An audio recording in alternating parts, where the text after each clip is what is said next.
Hello students, मेरा नाम है गौरव मिश्रा और आज के इस वीडियो में हम लोग बात करेंगे क्लास 11th के 8th चैप्टर के बारे में। चैप्टर का नाम है cell the unit of life और इस वीडियो के दरमियान we will discuss about what is a cell, cell theory and the overview of cell. ये 3 टॉपिक का डिस्कशन होगा इस वीडियो में। चलिए स्टार्ट करते हैं अपना। सो आया हमारे पास question what is a cell. अब आप देखिए, आप जो कुछ भी आपके आसपास देख रहे हो, जो कुछ भी आप अपनी सराउंडिंग में देख पा रहे हो, अगर वो एक लिविंग बीइंग है तो वो बना है एक सेल का। तो on the basis of that I can write cell is the structural and functional unit of life. It is structural and functional unit of life. ठीक है। अब क्योंकि ये स्ट्रक्चरल और फंक्शनल यूनिट दोनों ही हैं, मैं कह सकता हूं cell is a basic unit of life because it is both the structural as well as the functional unit of life. I can call my cell as the basic unit of life. I can call this cell as the basic unit of life. अब कुछ बातें समझनी है। जो sales होती हैं वो अलग अलग शेप और अलग अलग साइजेस की हो सकती हैं। तो मेरी बॉडी की अगर मैं बात करता हूं और मैं मेरे आसपास जो सेल्स देख पाता हूं उनका कुछ एग्जांपल लेता हूं, तो हमारे पास जो सबसे स्मॉलेस्ट ऑफ द सेल्स होती हैं उनको हम लोग बोलते हैं माइकोप्लाज्मा। माइकोप्लाज्मा माइकोप्लाज्मा जो होते हैं इनकी साइज होती है 0.3 micrometer. It's really very small. This mycoplasmas are the smallest cell. They are also called as jokers of microbiology. PPLO भी कहा जाता है इन्हें, प्यूरो न्यूमोनिया लाइक ऑर्गेनिजम्स। दूसरे हमारे पास बैक्टीरिया होते हैं।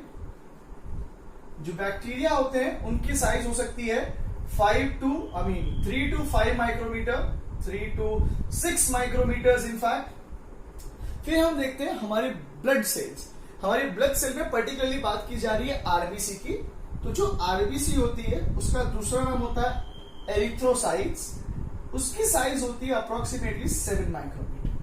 ठीक है। ये सारे वही एग्जांपल्स हैं जो हमारे एनसीईआरटी में दिए हुए हैं। ठीक है। आगे समझूंगा मैं। जो लार्जेस्ट सेल होता है, जो लार्जेस्ट आइसोलेटेड सेल होता है ना, अकेला सेल जो होता है, सबसे बड़ा अकेला सेल जो होगा वो होगा ऑस्ट्रिच का एग। वो होगा ऑस्ट्रिच का एग। और सबसे लंबी सेल जो होगी वो हमारी बॉडी में जो सबसे लंबी सेल होगी वो है नर्व सेल, या फिर आप उसे कहेंगे न्यूरॉन। ठीक है। नर्व सेल या फिर you can call it as a neuron and they are the longest cell of the body. Longest. तो यहां पर मैंने साइज और शेप की बात करी। शेप भी अलग ही रहना है। साइज समझ ली तो शेप भी समझ में आ ही जाएगा। शेप भी अलग अलग रहने वाला है। ठीक है। अब on the basis of number of cells, ठीक है, नंबर ऑफ सेल्स के बेसिस पर अगर आप क्लासिफिकेशन करते हैं तो आपके पास 2 ग्रुप ऑफ ऑर्गेनिजम्स बन जाएंगे। कितने ग्रुप ऑफ ऑर्गेनिजम्स बन जाएंगे बच्चों? 2 ग्रुप ऑफ ऑर्गेनिजम्स बन जाएंगे। तो एक ग्रुप जो बनेगा उसे हम लोग कहेंगे यूनिसेल्यूलर। क्या कहेंगे? यूनिसेल्यूलर। और जो दूसरा ग्रुप ऑफ ऑर्गेनिजम्स होगा जिसको हम लोग क्लासिफाई कर रहे हैं on the basis of number of cells, वो हो जाएगा मल्टी सेल्यूलर। तो आपके पास 2 ग्रुप ऑफ ऑर्गेनिज्म बन गया, एक यूनिसेल्यूलर और एक मल्टी सेल्यूलर। नाम से आप समझ पाएंगे अगर यूनिसेल्यूलर की बात हो रही है तो ये ऐसा ग्रुप ऑफ ऑर्गेनिज्म होगा जिसके अंदर केवल सिंगल सेल होगी। इसके अंदर केवल सिंगल सेल होगी। वहीं पर मल्टीपल के अंदर आप देख पाओगे बहुत सारे सेल्स हैं। तो यहां पे मैं लिख दूंगा मेनी सेल्स। ठीक है। अब यूनिसेलुलर और मल्टी सेलुलर का कुछ एग्जांपल देख लिया जाए। आप किसका एग्जांपल है? हम किसका एग्जांपल है? हमारे आसपास और जो चीजें मैं देख पाता हूं वो किसका एग्जांपल है? हम लोग जो है वो मल्टी सेलुलर ऑर्गेनिजम्स का एग्जांपल है। ठीक है। और ऐसी चीजें जो बहुत छोटी सी यूनिसेलुलर सिंगल सेल्ड है, जैसे कि आपका अमीबा हो गया। एग्जाम्पल लिख रहे हैं हम, अमीबा हो गया। हमारे पास पैरामीशियम आ गया। ये जो है अमीबा और पैरामीशियम, ये एग्जाम्पल बन जाएंगे यूनिसेलुलर ऑर्गेनिज्म के। अब यूनिसेलुलर ऑर्गेनिजम्स में एक बहुत मजेदार चीज देखने मिलती है। इनफैक्ट 2 बहुत मजेदार चीज देखने मिलती है। सबसे पहला कि जो ये यूनिसेलुलर ऑर्गेनिजम्स होते हैं इनके अंदर केवल एक ही सेल है, केवल एक ही सेल है, तो सेल का इंडिपेंडेंट एग्जिस्टेंस होता है, इंडिपेंडेंट एग्जिस्टेंस होता है इनका, एग्जिस्टेंस, सही एग्जिस्टेंस होता है, ठीक है। दूसरा आप देख पाओगे ये जो सेल्स होती हैं, एक सिंगल सेल ही सारे लिविंग फंक्शंस कर पाती है। A single cell is able to perform all the living function, ठीक है। Single cell performs all the living functions, all the living functions. Now beta I want you to understand one thing. इतनी खुशनसीबी हमारे साथ नहीं है।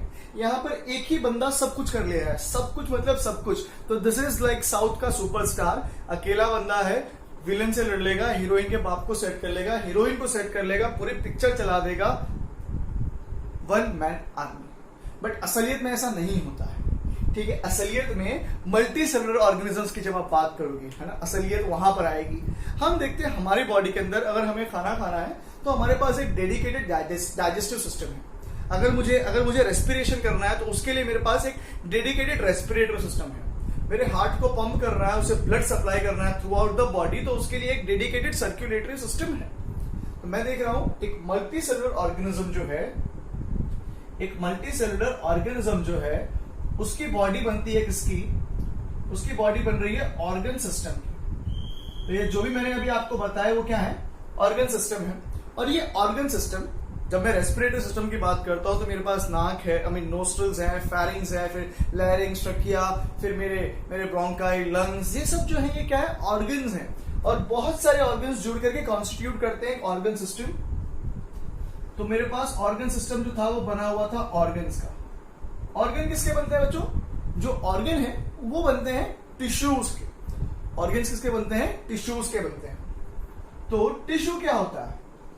जो होते हैं टिश्यूज जो होते हैं वो किसके बनते हैं? टिश्यूज बनते हैं इस चीज के, जिसको हम लोग बोल रहे हैं सेल, जिसके बारे में पूरा का पूरा चैप्टर पढ़ना है हमको, ठीक है। तो tissue are basically a group of similar cells और a group of cells having common origin and performing similar functions. Cells का वो ग्रुप जो एक ही जगह से उत्पन्न हुए होंगे और एक सिमिलर फंक्शन परफॉर्म कर रहे होंगे, उसे कहा जाएगा एक टिश्यू। सबसे पहले जिस साइंटिस्ट की बात करेंगे हम, उनका नाम है रॉबर्ट हुक, ठीक है। रॉबर्ट हुक जो थे ना बेटा, उन्होंने क्या किया? इन्होंने सबसे पहली दफा ऑब्जर्व करी डेड सेल्स ऑफ कॉर्क, ठीक है। इन्होंने क्या ऑब्जर्व करे? इन्होंने सबसे पहले ऑब्जर्व करे डेड सेल्स ऑफ कॉर्क। और जब ये ऑब्जर्व कर रहे थे तो ऑब्जर्वेशन में कुछ ऐसा लग रहा था जैसे कि एक मधुमक्खी के छत्ते जैसा कुछ स्ट्रक्चर दिख रहा था। इन्हें ऐसे छोटे छोटे कमरे दिख रहे थे, छोटे छोटे बॉक्स जैसे कुछ दिख रहे थे मधुमक्खी के छत्ते की तरह, ठीक है। तो इन्होंने उसे नाम दिया सेल। तो जो सेल आज मैं सुन रहा हूं, जो सेल आज मैं पढ़ रहा हूं, वो सेल जो टर्म है वो कॉइन किया गया था रॉबर्ट हुक के द्वारा, ठीक है। सो हाँ, रॉबर्ट हुक के द्वारा कॉइन किया गया था। तो I can write he coined the term cell, ठीक है। और ये सब की कहानी जो थी, इन्होंने जो जो अलग अलग ऑब्जर्वेशन करे थे, इन्होंने एक किताब लिखी थी जिसका नाम था माइक्रोग्राफिया। उसके अंदर इन्होंने सब चीज का जिक्र किया था, ठीक है। अब अगर आप सेल से रिलेटेड सब्जेक्ट पढ़ रहे हो तो आप पढ़ रहे हो एक सब्जेक्ट जिसका नाम है साइटोलॉजी। और साइटोलॉजी के फादर है रॉबर्ट हुक। रॉबर्ट हुक जो he happens to be the father of cytology, ठीक है। Father, let me not write it there, somewhere here I write. He is known as father of cytology, ठीक है। फिर आए दूसरे भाई साहब, ये जो दूसरे अंकल थे, इनका नाम था ल्यूवेनहॉक। देखिए, ल्यूवेनहॉक और रॉबर्ट हुक ने क्या करा था? दोनों ने अलग अलग चीजें ऑब्जर्व करी थी। रॉबर्ट हुक ने डेड सेल्स ऑब्जर्व करी थी, जबकि ल्यूवेनहॉक ने लाइव सेल्स ऑब्जर्व करी थी। ल्यूवेनहॉक जो थे, ये थे कपड़े के व्यापारी, और कपड़े में वहां पर विफ्ट जैसा कुछ होता था। तो उस चीज को अच्छे से समझने के लिए ये लोग ल्यूवेनहॉक बेसिकली वो मैग्नीफाइंग लेंस का यूज करते थे। उनके मन में विचार आया कि कपड़े की ही तरह हम और भी चीजों को देख सकते हैं। तो इन्होंने बरसात के पानी को ऑब्जर्व करना चालू किया। इन्होंने देखा जो स्ट्रीम बह रही है उसमें से उन्होंने चीजों को मतलब पानी का सैंपल ऑब्जर्व करना चालू किया। उन्होंने ब्लड सेल्स ऑब्जर्व करे, उन्होंने स्पर्म के सेल्स को ऑब्जर्व किया। अब ये सब चीज जो ऑब्जर्व कर रहे थे तो ये सब कैसे थे? लिविंग थे। तो ल्यूवेनहॉक जो थे उन्होंने लिविंग सेल्स की स्टडी करी। इनको चीजें मूव करती हुई दिखती थी, लिविंग थी, मूव कर रही थी।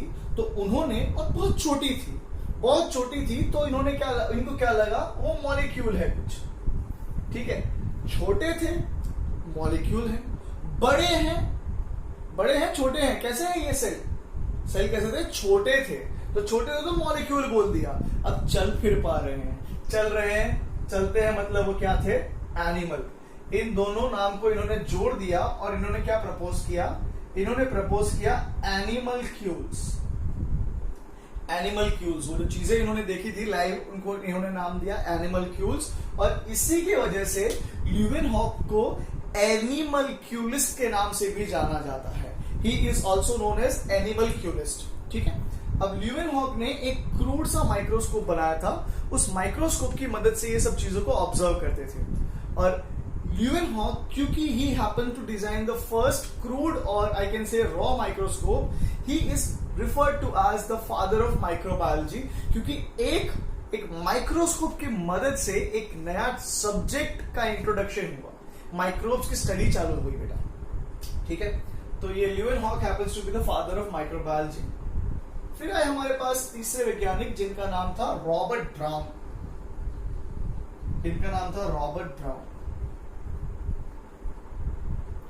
रॉबर्ट ब्राउन ने क्या देखा?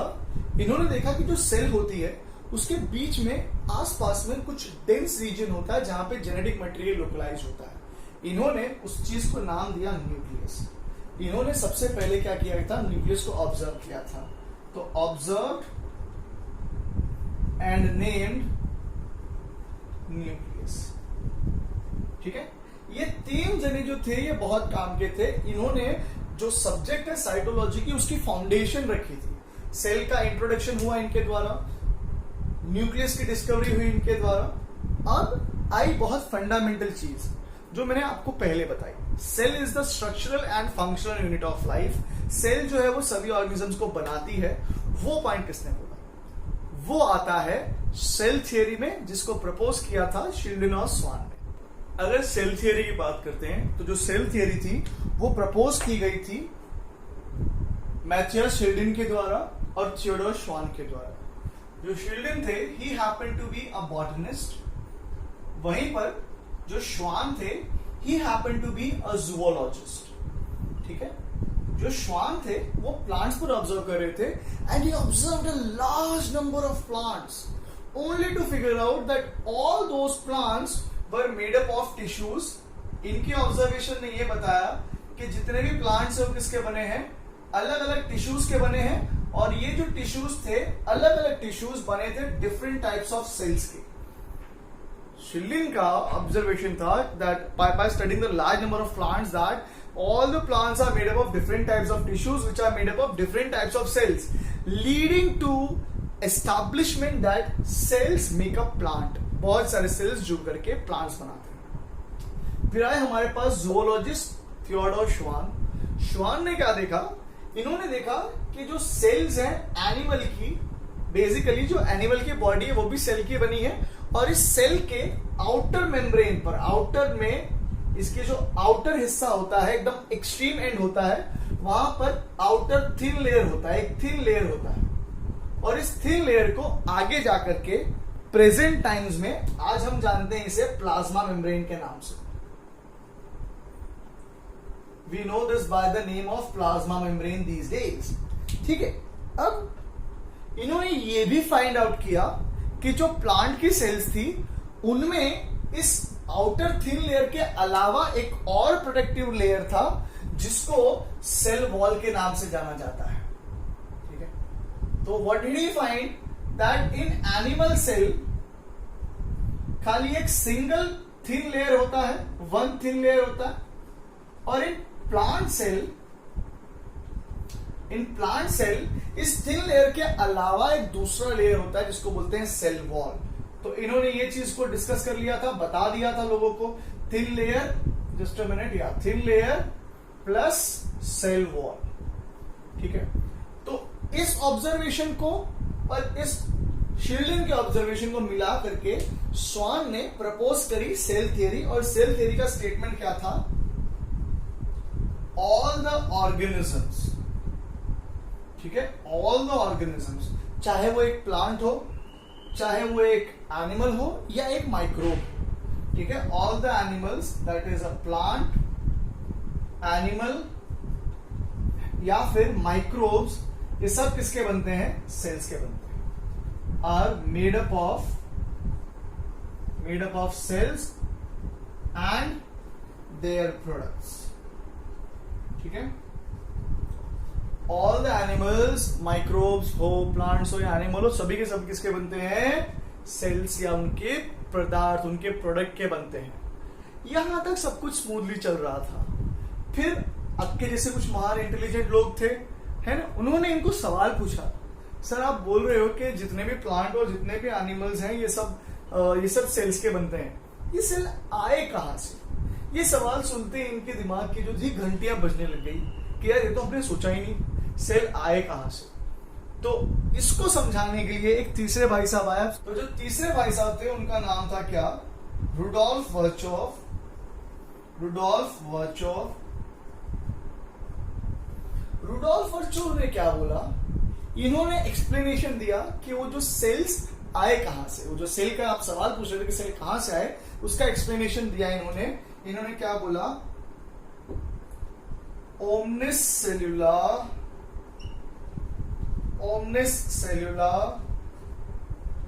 ए सेल्यूला, ठीक है। भाषा कुछ अलग सी है, सुनने में बड़ा अजीब सा लग रहा है, पढ़ने में बड़ा अजीब सा लग रहा है, पर इसका मतलब बड़ा ही सिंपल है।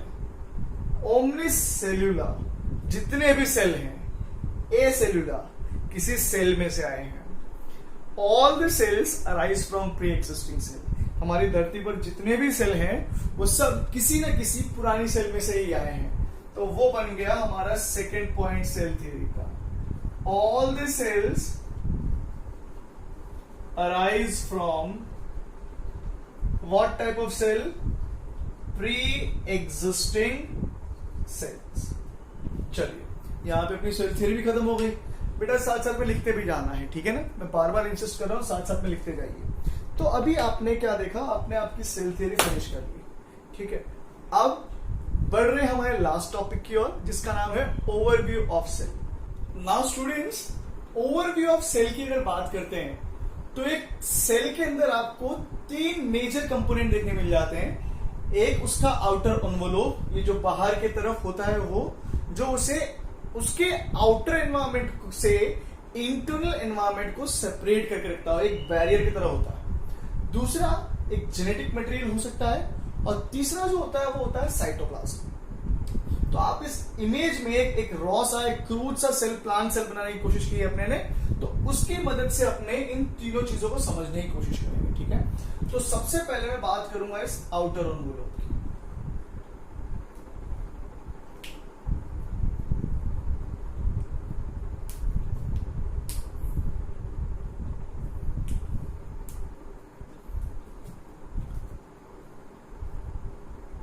जब आप आउटर एनवेलोप की बात करते हैं तो सबसे पहली चीज क्या ध्यान रख लेनी है?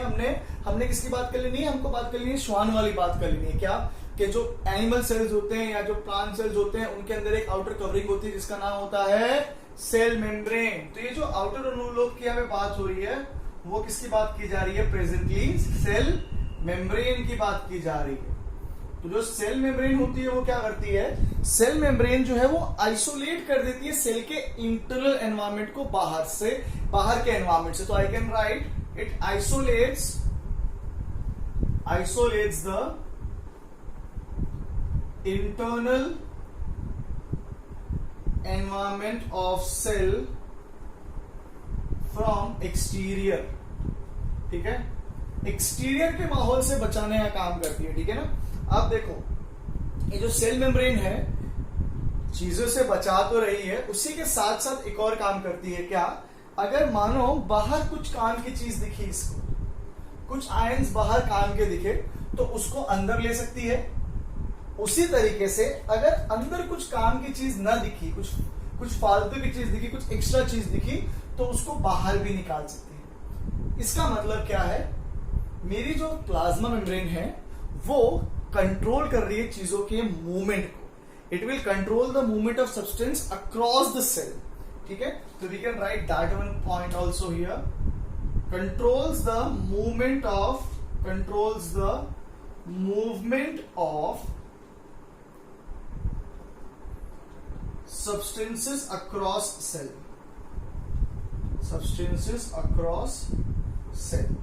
ठीक है ना। चलो, प्लाज्मा मेम्ब्रेन की बात हुई।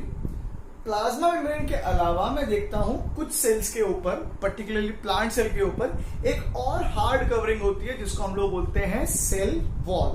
ठीक है, तो आउटर एनवेलोप में सेल मेम्ब्रेन के अलावा क्या आ जाएगा, सेल वॉल। ठीक है, देखिए सेल मेम्ब्रेन जो था वो फ्लेक्सिबल था, तो शेप थोड़ा सा 19-20 होता रहता था, एक रिजिड शेप नहीं मिलता था।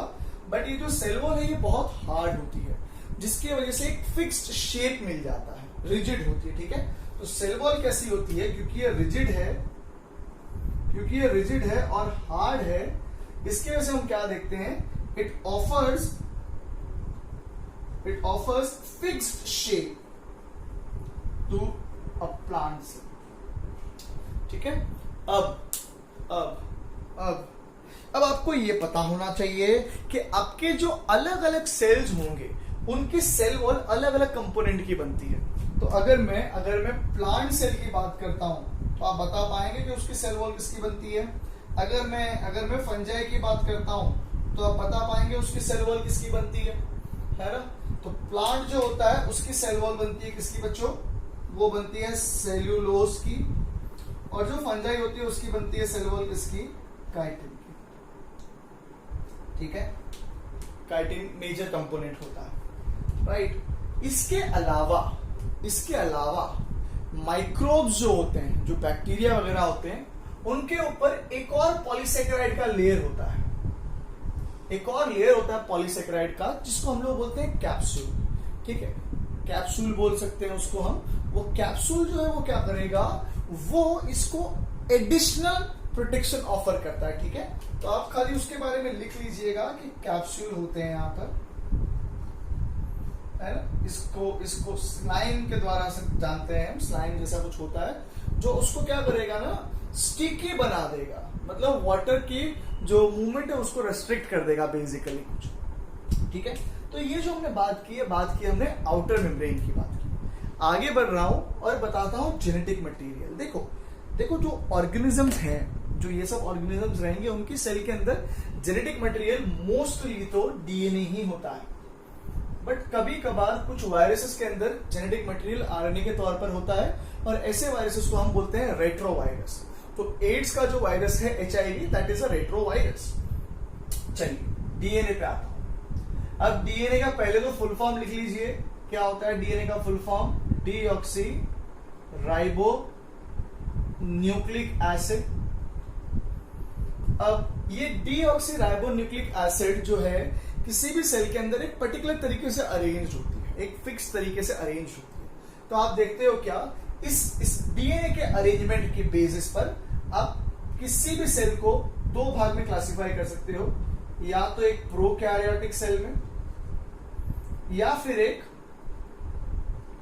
यूकैरियोटिक सेल में।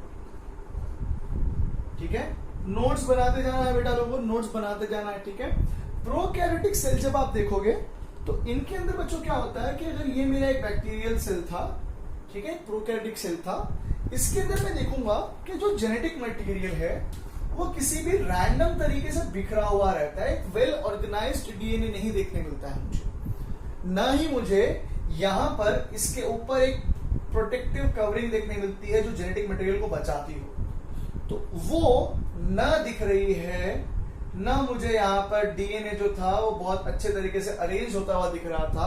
तो ये पर्टिकुलर जगह जहां पे मैं मेरे डीएनए को लोकलाइज होता हुआ देखता हूं, उसे मैं कहता हूं न्यूक्लियोइड। उसे क्या कहूंगा मैं, न्यूक्लियोइड। इसके अलावा बहुत सारे प्रोकैरियोटिक सेल्स के अंदर ये जो मेजर जेनेटिक कंपोनेंट है वो तो रहना ही है, उसके अलावा एक एक्स्ट्रा क्रोमोसोमल सर्कुलर डीएनए भी होता है जिसको आप जानते हो प्लाज्मिड के नाम से।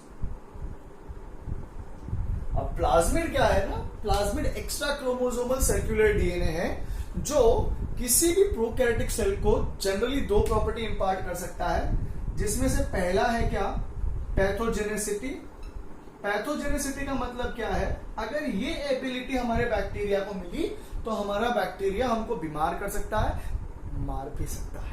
पैथोजन वो होते हैं जो हमें बीमारियां करते हो, जो हमें डिजीज कॉज करते हो, ठीक है। तो ये पैथोजेनेसिटी आ सकती थी on the basis of presence और एब्सेंस ऑफ द प्लाज्मिड। दूसरा, इनके पास आता है एंटीबायोटिक रेजिस्टेंस। अब जब आप बीमार पड़ जाते हो ना तो डॉक्टर आपको एंटीबायोटिक्स देते हैं, ठीक है। एंटीबायोटिक्स क्या करती है, जो इन्फेक्शन होता है आपकी बॉडी के अंदर उसको किल करने के लिए, उसके अंदर जो माइक्रोब्स हैं आपकी बॉडी में जिसने इन्फेक्शन कॉज किया है उसको किल करने के लिए दी जाती हैं दवाइयां, जिसे एंटीबायोटिक्स कहते हैं। कुछ बैक्टीरिया ऐसे ढीठ होते हैं जो इस एंटीबायोटिक से नहीं मरते हैं, जिन्होंने उससे बचने का तरीका निकाल लिया है, तो वो मरते नहीं है उस एबिलिटी की वजह से, जिसे हम कहते हैं एंटीबायोटिक रेजिस्टेंस। और वो एंटीबायोटिक रेजिस्टेंस आ सकता था इस प्लाज्मिड की वजह से। तो ये प्लाज्मिड आपको देखने मिलता है प्रोकैरियोटिक सेल में। प्लाज्मिड का बहुत बड़े लेवल पे उपयोग किया जा रहा है अभी के टाइम पर कोविड की वैक्सीन का बनाने के लिए, बायोटेक्नोलॉजिकल मेथड से यूज किया जा रहा है उसका, ठीक है। यूकैरियोटिक सेल पे आता हूं। यूकैरियोटिक सेल है जो भैया, वो बड़ी मजेदार चीज है। उसमें तुम क्या देखते हो, जो जेनेटिक मटेरियल है वो बहुत बहुत बढ़िया तरीके से एकदम अरेंज किया हुआ है। उसको प्रोटेक्शन ऑफर करने के लिए उसके ऊपर एक लेयर भी आया हुआ है। इस लेयर को आप लोग बोलते हो न्यूक्लियर मेम्ब्रेन। क्या बोलते हो इस लेयर को, न्यूक्लियर मेम्ब्रेन। और ये जो हिस्सा है ना बेटा, इस पूरे गोले को आपको क्या बोलना है, इस गोले को आपने बोलना है न्यूक्लियस। तो ऐसा न्यूक्लियस प्रोकैरियोटिक सेल में नहीं था। प्रोकैरियोटिक सेल में इसे हम लोग न्यूक्लियोइड के नाम से जानते थे, यूकैरियोटिक सेल के अंदर इसे हम लोग न्यूक्लियस के नाम से जानते हैं, ठीक है। तो ये हमारा जेनेटिक मटेरियल का बात हो गया बेटा, ठीक है। ये जो कंडेंस्ड फॉर्म ऑफ डीएनए आपको देखने मिलता है, इसे आप बोल सकते हो क्रोमेटिन, ठीक है, क्रोमेटिन। चलो इतनी कहानी खत्म हो गई। बोर्ड क्या है ना, छोटा पड़ता है। ये पीछे यहाँ पे क्या थोड़ा सा अलग तरीका कुछ अपनाने की कोशिश कर रहा हूं मैं, तो होपफुली शायद आपको कुछ नया तरीका देखने मिले थोड़े दिनों बाद में वीडियो उसमें, ठीक है। चलो साइटोप्लाज्म में आता हूं, मैं साइटोप्लाज्म में आता हूं। बातें ज्यादा हो जाती है कभी कभार वीडियोस में। तो साइटोप्लाज्म जो होता है बच्चों, वो क्या होता है ना, आपने देखा ये मेम्ब्रेन था आउटर एनवेलोप, आपने देखा ये न्यूक्लियर मेम्ब्रेन था, मतलब प्लाज्मा मेम्ब्रेन और न्यूक्लियर मेम्ब्रेन, उसके बीच में फ्लूइड भरा होता है। तो वो जो फ्लूइड है उसको हम लोग बोलते हैं साइटोप्लाज्म। बेसिकली क्या है, मैट्रिक्स है, सेल का फ्लूइड है, jelly like substance. 8th standard में पढ़े थे ना, 8th 9th में पढ़े थे। साइटोप्लाज्म क्या है, जेली लाइक सब्सटेंस और jelly like part of cell is called as a cytoplasm. तो वो कहानी भूल जानी है, वो डेफिनेशन भूल जानी है। ये मैट्रिक्स है, फ्लूइड है हमारे सेल के अंदर, ठीक है। तो जो भी मेटाबॉलिक रिएक्शंस होते हैं, जो भी एक्टिविटीज होती है हमारी सेल के अंदर, वो सभी साइटोप्लाज्म के अंदर होते हैं। तो it becomes a site of metabolic activities. Metabolic activities का मतलब क्या होता है भाई, फर्स्ट चैप्टर पढ़े हो ना, ऐसी एक्टिविटीज या फिर ऐसा reaction which is either anabolic or catabolic, basically the sum of all the biochemical reactions, वो सब मेटाबॉलिक एक्टिविटी हो जाती है, ठीक है। अब इस साइटोप्लाज्म में आपको बड़ी मजेदार चीज देखने मिलती है। आप यहां पर देख पाते हो क्या, आप यहां पर देख पाते हो ऑर्गेनल्स। जैसे हमारे शरीर के अंदर अगर ये काट दिया जाएगा यहाँ पर तो फेफड़े दिखेंगे, लंग्स जो है वो हमारा हार्ट दिखेगा, और नीचे पहुंचो तो डायफ्राम दिख जाएगा, ठीक है। विसरा है बेसिकली, गौरव मिश्रा, काटोगे तो गौरव विसरा, है ना।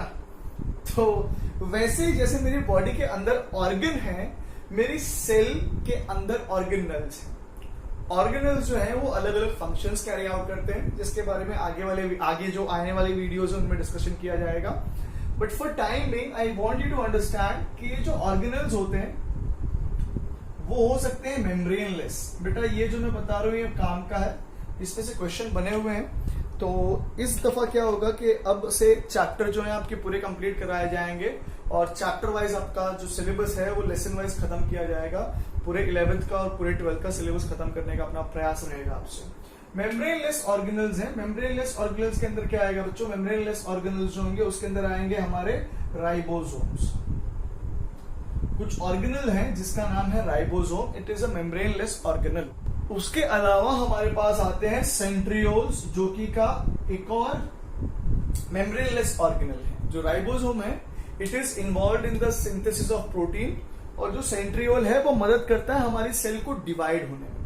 हमने वर्चॉप देखा ना, वर्चॉप की बात सुनी ना, cells arise from pre existing cell. तो एक सेल में से जो दूसरी सेल आ रही है वो आती है सेल डिवीजन की वजह से, और वो सेल डिवीजन में मदद करते हैं ये सेंट्रियोल्स। ठीक है। दूसरी आती है हमारे पास एक ऑर्गेनल जिसको हम बोलते हैं single membrane organelle. Single membrane organelle, single membrane organelle के अंदर बच्चों कौन आ जाएगा? इसके अंदर आ जाएंगे हमारे एंडोप्लाज्मिक रेटिकुलम, ER, और गोल्गी बॉडी या Golgi body. Endoplasmic reticulum fats और प्रोटीन के सिंथेसिस में काम आते हैं। जो गोल्गी बॉडी है वो लिपिड का सिंथेसिस करती है, उसके अलावा प्रोटीन का पैकिंग और ट्रांसलोकेशन करवाते हैं। ये सब फंक्शन आगे जाके जब जब जब नए वीडियोस आएंगे तो उसमें सबका डिस्कशन किया जाएगा ऑर्गेनल वाइज। और फिर आते हैं हमारे पास double membrane organelle. Double membrane organelle का मतलब क्या होगा कि इनकी जो ये देखो मेम्ब्रेन का मतलब क्या है, जो आप देख रहे हो लेयर, ये मेम्ब्रेनलेस है। ये मेम्ब्रेन अगर है तो मेम्ब्रेन वाला ऑर्गेनल, मेम्ब्रेन बाउंड ऑर्गेनल, और मेम्ब्रेन नहीं है तो मेम्ब्रेनलेस ऑर्गेनल। तो सेंट्रियोल और राइबोसोम के अंदर मेम्ब्रेन नहीं है तो मेम्ब्रेनलेस है। एंडोप्लाज्मिक रेटिकुलम और गोल्गी बॉडी के अंदर ऐसा एक सिंगल पर्दा है तो वो सिंगल मेम्ब्रेन है। अगर यहां पर दो मेम्ब्रेन हो जाती तो वो डबल मेम्ब्रेन ऑर्गेनल हो जाता, जिसका एग्जाम्पल के तौर पर आपको याद रखना है माइटोकॉन्ड्रिया और प्लास्टिड में बेसिकली क्लोरोप्लास्ट, मेनली क्लोरोप्लास्ट की बात करनी है। ठीक है। तो ये जो है बच्चों, ये है हमारा साइटोप्लाज्म की बात। तो आज का जो वीडियो है उसमें इतना कंटेंट डिस्कस किया गया था। उम्मीद कर रहे हैं कि जो भी आपको बताया वो समझ में आया होगा। अगर ऐसा है और आपको लगता है कि ये वीडियो आपके लिए यूजफुल था, आपको ये चैनल अच्छा लग रहा है, आप इस चैनल के माध्यम से कुछ जान पा रहे हैं, कुछ समझ पा रहे हैं, तो इस वीडियो को लाइक करिए, शेयर करिए, कमेंट्स करेंगे तो सोने पे सुहागा हो जाएगा, और सब्सक्राइब जरूर करें। मिलते हैं अगले वीडियो में, तब तक के लिए अपना बहुत ध्यान रखें, घर पर रहें, सेफ रहें, and may God bless all.